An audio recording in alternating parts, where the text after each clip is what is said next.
Well, good morning. How many of you expected the snow? Okay, a couple of you did. So I was out of town. This has nothing to do with the message, but I was out of town Friday and Saturday, and I came back Saturday morning, and all the leaves in my neighborhood were on the ground. So we at least had like one day of fall, right? And then winter hits this morning. So how much are we supposed to get? Do we know? Okay, all right. 6 inches. You heard it here first, folks. Well, we've been in this series on Proverbs, the way of wisdom, and we're going to continue that series today as we talk about the next in our line of Proverbs, some famous Proverbs that we know. And before we get there, I want to tell you a little bit about myself. I like to do that a little bit. Not to, puff myself up, but to let you know, like, the dumb things that I've done and how I've learned from them, right? So maybe today's story isn't going to be as spectacular as the last one, but I'm the kind of person that I've kind of always had this drive in me to be the best, to always be improving, to always be getting better, to always be increasing my knowledge, my skill, my ability in something. And it's manifested itself in all different ways throughout my life. So when I was growing up, I played soccer, and I was a goalkeeper. So when I was in high school, I wanted to be the best goalkeeper. Not the best goalkeeper I could be, but the best in the city of Cincinnati where I grew up. And there was a lot of talent in Cincinnati. So I worked really hard in my training sessions, in my practices, because I wanted to be the best. And I always compared myself to everyone else. I was watching the stats in the newspaper to see how many shutouts, how many goals other goalkeepers had given up. So I knew what I had to strive for to be the best. And I worked really hard at that, and I was decently successful at that. And then as I got older into my adult years, I got past soccer. I wanted to stay in shape a little bit. So, a few years ago, I got into running, which is something I never thought I would say, right? Because only crazy people run. Unless they're chasing something, right? Or they're running from something, or maybe they're training for something that they have to be in shape for, right? But for some reason, I got into running, and I started seeing results, right? I started losing some weight and some of that, so I kind of got into it. And so when I would run, my goal, again, was to always improve, was to run a little bit farther and a little bit faster every day. So I ran 1 mile yesterday at this pace. I was going to run 1.5 miles tomorrow at this pace, right? I was going to run a little bit farther and a little bit faster. And if you know anything about running, you know that is an easy way to burn yourself out, right? I didn't know that at the time. And so more recently, I've gotten into podcasting and video content creation. Jason mentioned a few weeks ago a YouTube channel that I have, and that's an ugly picture, so I promise I won't leave it up there very long. But this is the channel that I created just about 1.5 years ago, and it was something that I've not done before. And I knew that going in. I didn't have a lot of knowledge. I didn't have a lot of technical skill. I didn't have a lot of background in video content creation or podcasting for that matter. And so I knew I had a lot of work to do. I did a lot of research. I did a lot of studying. And I started producing some videos. And my goal with each podcast and with each video was to be just a little bit better than the one I did last week. And I think there's something good about that. I think there's something in us all that strives for getting better. I'm not so much into running anymore, obviously. What are you laughing at?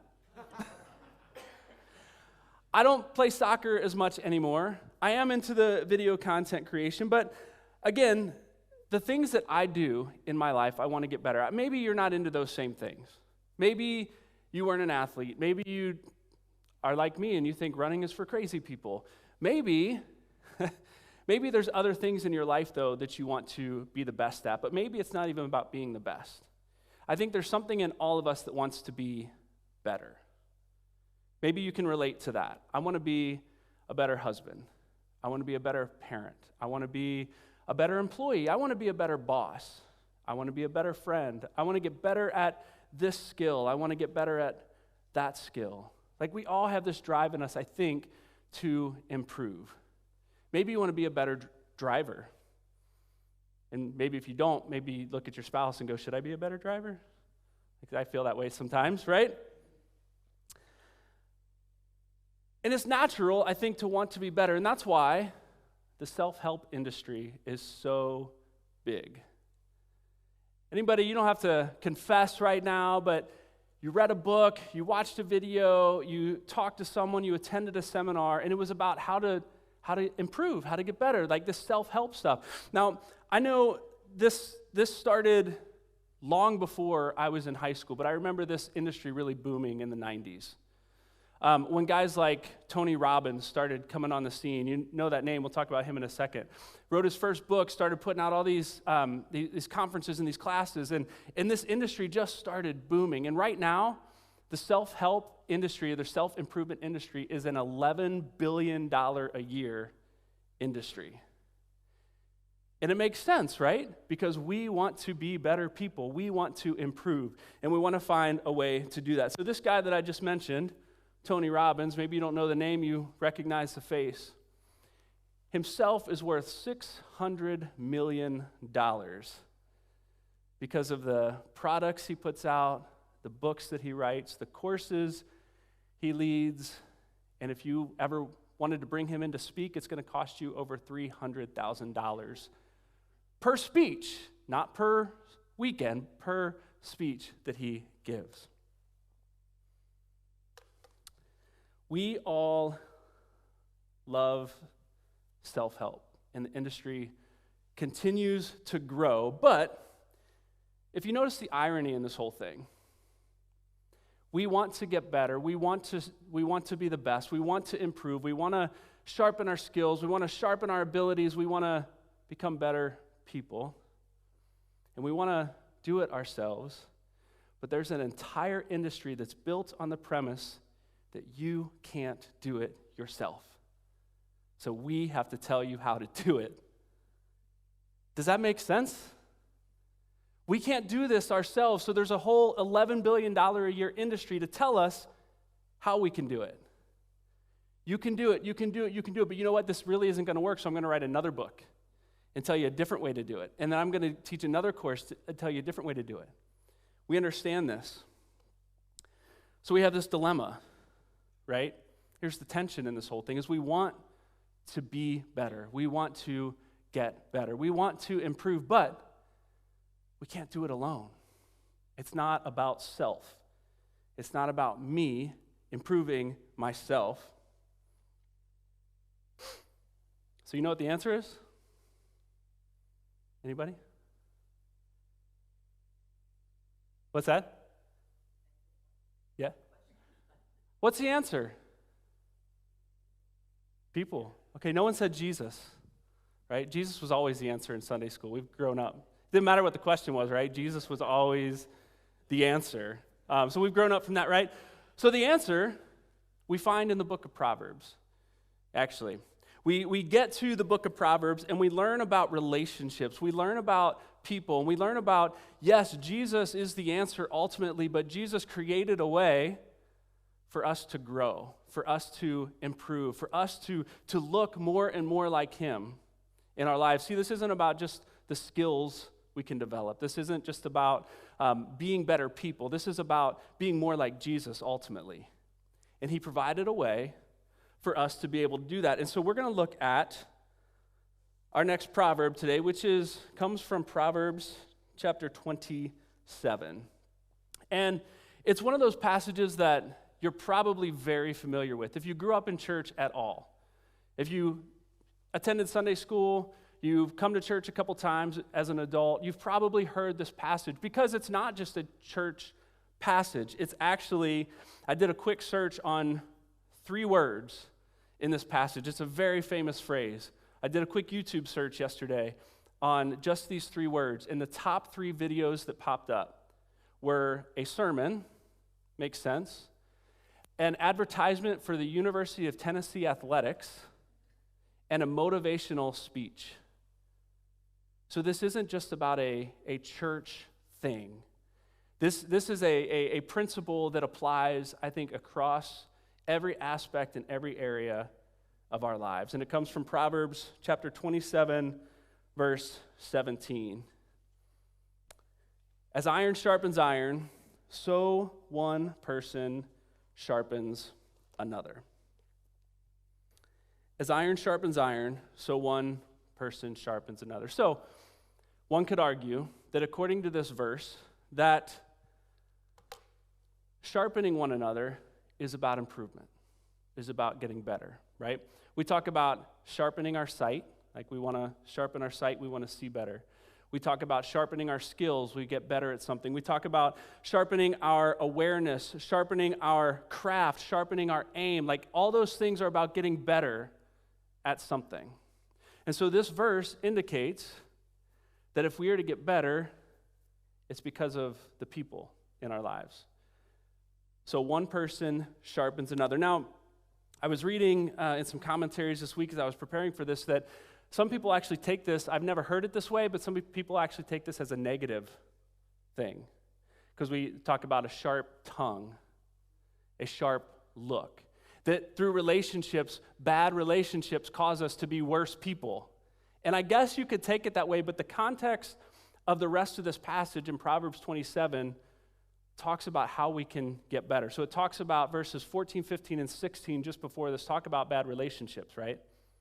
And then 17, 18, and 19 in Proverbs 27 talk about better relationships. So negative relationships, the first three passages before this, and then this passage and the next two talk about relationships that are healthy for us to grow, to get better, to improve as people, be better followers of our Lord. And so, as one person sharpens another, we have to recognize that sharpening requires relationship. This is not a self-help thing. This requires relationship. So let me follow up on a couple examples I used earlier. These weren't just random examples that I threw out there about how this is manifested in my life. So in high school, I wanted to be the best. I wanted to be the best goalkeeper on the field. I wanted to be the best goalkeeper in the city of Cincinnati. And I strived for that. But I only got better when I had someone to train with me. I only got better when I had a coach that was helping me on the areas of weakness that I maybe even at the time didn't realize I had. I only improved when I had someone to work with. So there's things that you can do as an athlete, as a goalkeeper specifically, to get better, to build your body, to be ready. But when it comes to the essential task of keeping the ball out of the net, you have to have another person to try and put the ball in the net, right? It was the only way I could improve was with another person. I talked about running, and I always burned out. It was always at the 3 mile or 3.5 mile mark because I would start at a mile and I'd go a little bit farther and a little bit faster the next day. And I could do that until I got to 3 miles or 3.5 miles, and then I just couldn't do it anymore. I was running so hard, I couldn't go any faster. And at that mark, because I'd been running so hard, I was done. I couldn't go any farther. And so it was frustrating. That was as good as I could get on my own until I reached out to somebody for some help and got a running program that was built for me based on my goals and what I was trying to accomplish. And it was not about running a little farther and a little faster every day. It was about alternating your days, taking days off. That was really a thing. Running slower for a longer period or faster for a shorter period. And I quickly realized that just months after I started that training program, that I wasn't done at 3 miles. I was running a half marathon at about the same pace that I had been running those 3 miles before. Because I had help. Because I had someone helping me learn how to do this. And I got better. And then in the video content creation side of things, I was really, again, trying to learn. I was doing a lot of research, and I was trying to get better and trying to improve and trying to get a little bit better, and to an extent I was. But there's a lot of things, we call them blind spots sometimes, right, in our lives that we say, we do, mannerisms we have, or as we try and get better in something, there's things that we neglect because we don't see them. They're in our blind spots. And we need other people to say, hey, what about this? And so I joined a what we called a feedback group with an organization called True Fam Media. And we'd sit down every week, me and this group of 4 other guys who were kind of in various stages of the content creation game on YouTube. And we would watch each other's video, and we would really critique one another and say, hey, you missed it here, or man, you really improved here. And so we got this feedback from one another, and that, it was hard at a time. We'll talk about that in a minute, but it allowed me to see things that I didn't see. It allowed me to improve in areas that I thought I was strong in, but I was really weak from the other side of the screen, right? And that built a confidence in me that's taken me to all sorts of new places because I had people giving me feedback and helping me grow in these areas. So again, this is not just about the skills we want to improve. Those are examples from my life, but this has everything to do with every aspect of our lives, from our skills and abilities, but I would even say our physical health, our mental health, our spiritual health, our emotional health. We need other people to grow. We need other people to sharpen ourselves. And so, if it's that easy, if it's just about having people in our lives, why do we not do it? Why does it feel so much harder than just having people in our lives? Why do we continue to go back to, how do I get better myself? These self-help things. And this isn't a self-help sermon. I promise you we're going to get off of that. But why do we not invite people in? Well, because the way this happens, as one person sharpens another, is in the same way that iron sharpens iron. And here's what this means, is that sharpening requires friction. Sharpening requires friction. And friction, that's the tricky part, right? Because friction means tension. Friction means discomfort. Friction means conflict. Friction means heat. All these things we want to avoid. And if you're the kind of person that loves these things, I'm going to question your sanity. But we can appreciate friction. We can appreciate conflict. We can appreciate tension and discomfort because we know on the other side of it, we're better for it. We're better at that thing. We're better people, maybe even better disciples of Jesus because of the friction and the tension that we walked through. So as we look at this, how does iron sharpen iron? I can't even hold on to things.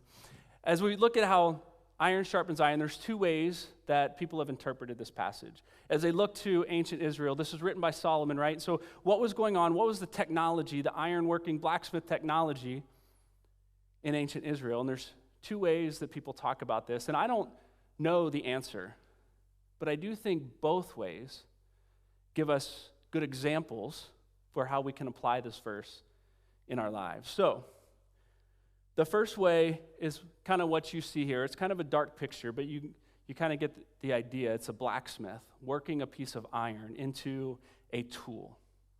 Maybe a weapon, maybe a knife, maybe some sort of utensil, but it's a blacksmith, an iron worker, working a piece of iron into something else. So the first involves a process of heating it up. Heating up the piece of iron, because iron is a pretty soft metal, to be honest. Iron ore is pretty soft of a metal, so it's not going to make a great weapon. It's going to bend in half. It's going to get a chink when you hit someone else, right? It's not a strong piece of metal. So this process of heating it up actually blends it with, it oxidizes it, and it infuses carbon. So iron, as it's heated up, is infused with carbon. It becomes stronger. And so as it becomes stronger, they pound it with other pieces of iron that have already been through the fire, that have already been through the forging process, that are already harder than this piece that it's working on, to shape it and to form it into what it's intended to be. And then beyond this, there's a process of grinding the edge, the friction of grinding the edge down to a point, to a microscopic level, to a really fine point, so that knife, that utensil, that tool was sharp.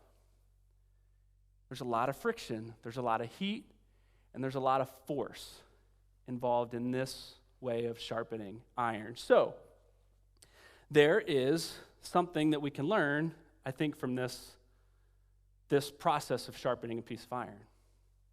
You see, the other pieces, the anvil and the hammer in there, are already pieces of iron that have been through stuff.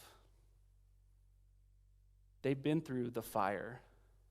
They've been through the formation process.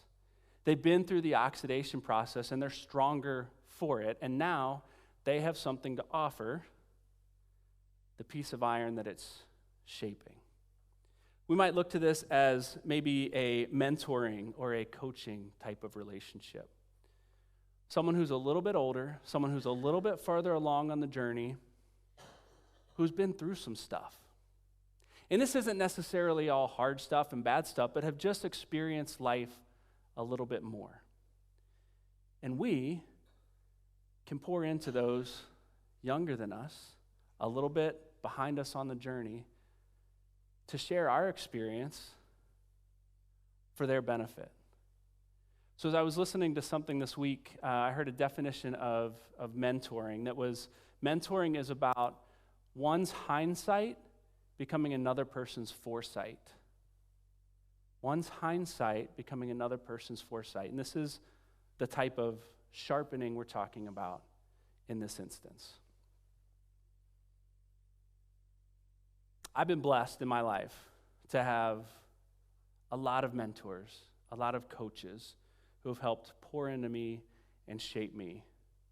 From the soccer field, to video content, to in the classroom, to even how to communicate better, how to be a better leader, how to be a better parent, how to be a better spouse. And I think all of us, I don't care what your age is, I think it's important that we all have mentors in our lives and be willing to be a mentor for someone else, to share our experience, to help sharpen those coming behind us. The other way of sharpening is actually called, I learned this week, is honing. So I've always used the words sharpening my skills and honing my skills interchangeably, and I never understood really why. But the process of honing a blade is, it's not grinding, but it's using another blade to slide off of it. And so it's the process you're seeing here is one blade is sharpening another blade. What's really happening is it's not really sharpening. Sharpening is actually the grinding of the edge to a point. And that's not what's happening here, because these metals, it's not about one being harder than another. These metals, as iron sharpens iron, if this is what this passage is talking about, it's the same hardness. They're both malleable. They're both soft and formative. And so the process of honing, as you slide one blade off of the other, it's actually flattening out the deformalities of that blade. So if that blade's been used in battle, or if that blade has been used to cut vegetables in your kitchen, there are nicks, microscopic nicks in the edge of that blade that dull it. You know this in your kitchen. You have to sharpen your knives occasionally. Or if you're like us, you just continue to use a dull blade until you throw the knife out and buy a new one.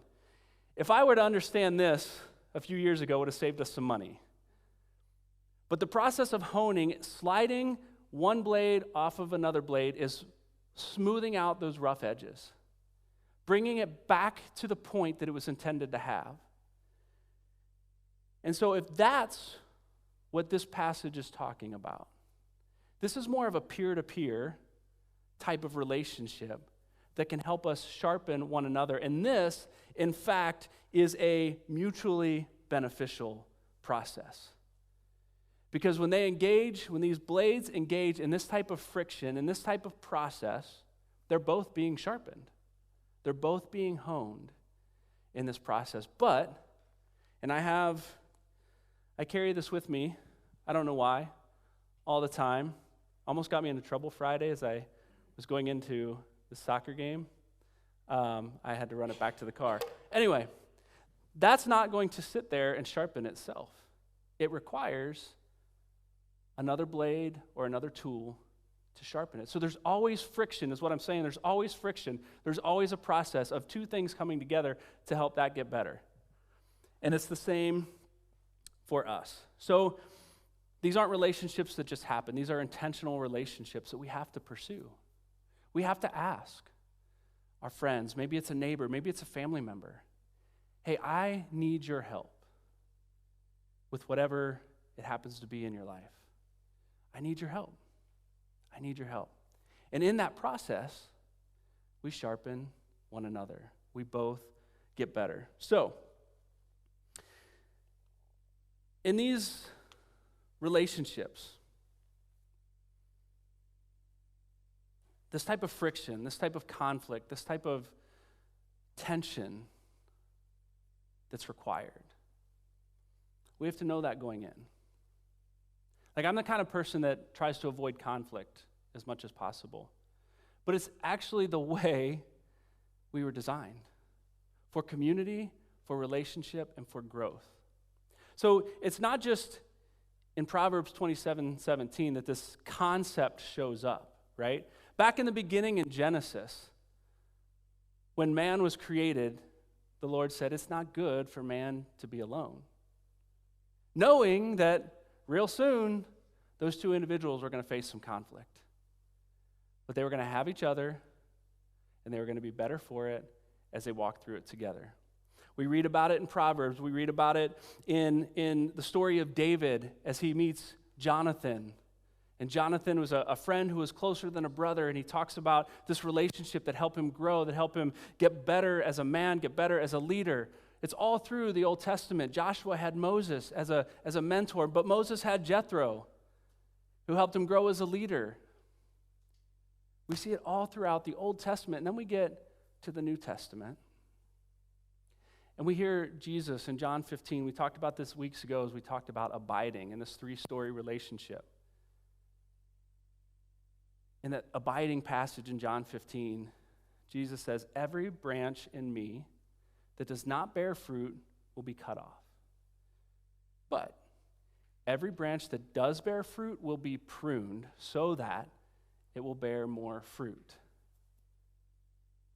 So the branches that are bearing fruit, that are doing what they're supposed to do, still have this process of tension and conflict and friction to grow.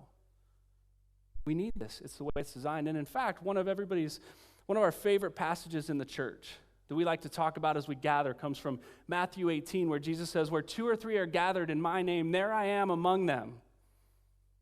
You know, the context of that passage is how to handle conflict, how to deal with conflict in the church as two believers come together. Jesus says, if you step into this conflict together, I am there among you, and you will be better for it.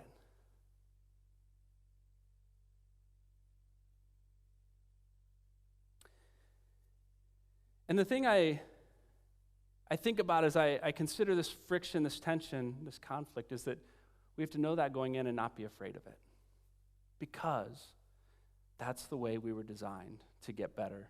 As iron sharpens iron, so one person sharpens another. So how do we do it? I think we do it we've got to enter with vulnerability to know that we're not who we want to be quite yet. There's going to be some things maybe revealed in our lives that we don't want people to see. That's why these relationships, choosing these relationships wisely is really important. We enter with vulnerability. We enter with humility. As one who is wanting to grow, as one who is wanting to be sharpened, we enter with humility, knowing that we need help. But on the other side of that, as one who may be a mentor, as one who may be the hammer or the anvil in that illustration before, we don't come at it with pride saying, this is how I always did it, this is how you do it, this is how you're going to learn, and we start using our experience to beat down and sharpen someone the way we think they should be sharpened. We enter with humility, trying to understand what they need. How can I help in this instance with this person and share my experience that's going to help them be sharper? So we enter with vulnerability, we enter with humility, but we enter with a sense of accountability. That's a key piece of this. We talk about, we have a saying where I work, and it probably comes from somewhere else, I just don't know, that says, that which gets checked gets done. Maybe you hear this in your business too. I think it's a common phrase. That which gets checked gets done. So if we say we're going to make this move, we're going to set these goals, and we're going to move in this direction, this is our number one priority, and we never talk about it again, we get 3 weeks down the road and we're like, hey, why haven't we made any progress here? Well, we've never really talked about it. We just set the goal and that was it. But if we have regular meetings with our supervisors, with our staff, and we talk about these things, and we take steps together, there's an accountability process, and we start seeing progress towards those goals and those things we want to grow in. Now, again, this a lot of self-help kind of talk, and that's not what this is about necessarily, because this is a principle that applies to every aspect of our lives. As I told you before, one of the first videos that shows up when you search Iron Sharpens Iron is a promo for the University of Tennessee athletics program that has nothing to do with following Jesus. This is a principle that can be applied everywhere, but I think at the heart of this, as believers, as followers of Jesus, we have to recognize that this applies there too. If we want to follow Jesus, it's difficult, and we cannot do it alone. Community, relationships are incredibly important. We talk about community groups all the time, and I would encourage you, if you've not signed up or not joined a community group quite yet, that would be an opportunity. That might be a next step you can write on your connection card this morning. Because those types of relationships are the ones that they're fun, we laugh together, we eat together, but there's going to be times where we disagree. There's going to be times where I'm going to need some help with something, and I have to be vulnerable and humble enough to ask and say, I need help. And those are the people in those relationships that I'm going to go to, because they're relationships of trust. They're relationships of accountability, and they're relationships that I know will help me sharpen myself and become a better follower of Jesus. As iron sharpens iron, so one person sharpens another. I don't know where that lands for you today. Maybe you need to consider serving as a mentor for someone. Maybe you need to consider asking someone to be a mentor for you. Maybe you need to think about who's in my life now that I need to invite in that's going to help me hone myself. That's going to be that other blade that we can be mutually beneficial for one another as we sharpen ourselves as believers, as followers of Jesus. Let me give you one opportunity here. We'll talk more about it in a little bit. This week for Youth for Christ is We Believe in Youth Week, November 15th through the 19th. And it's all across northern Indiana. We're inviting adults to turn to the young people in your lives and let them know why you believe in them. Take your son or daughter out for coffee. I did that yesterday with Asher. And I was telling him about this week, and he looks at me and he smiles and he goes, "Why do you believe in me, Dad?" And I had, in that moment, had an opportunity to talk, have a really intentional conversation. And this is a mentoring type relationship that any of us can do. So we'll talk about some ways you can engage in that a little bit later. But I'm going to invite Jason up to enter us into a time of prayer.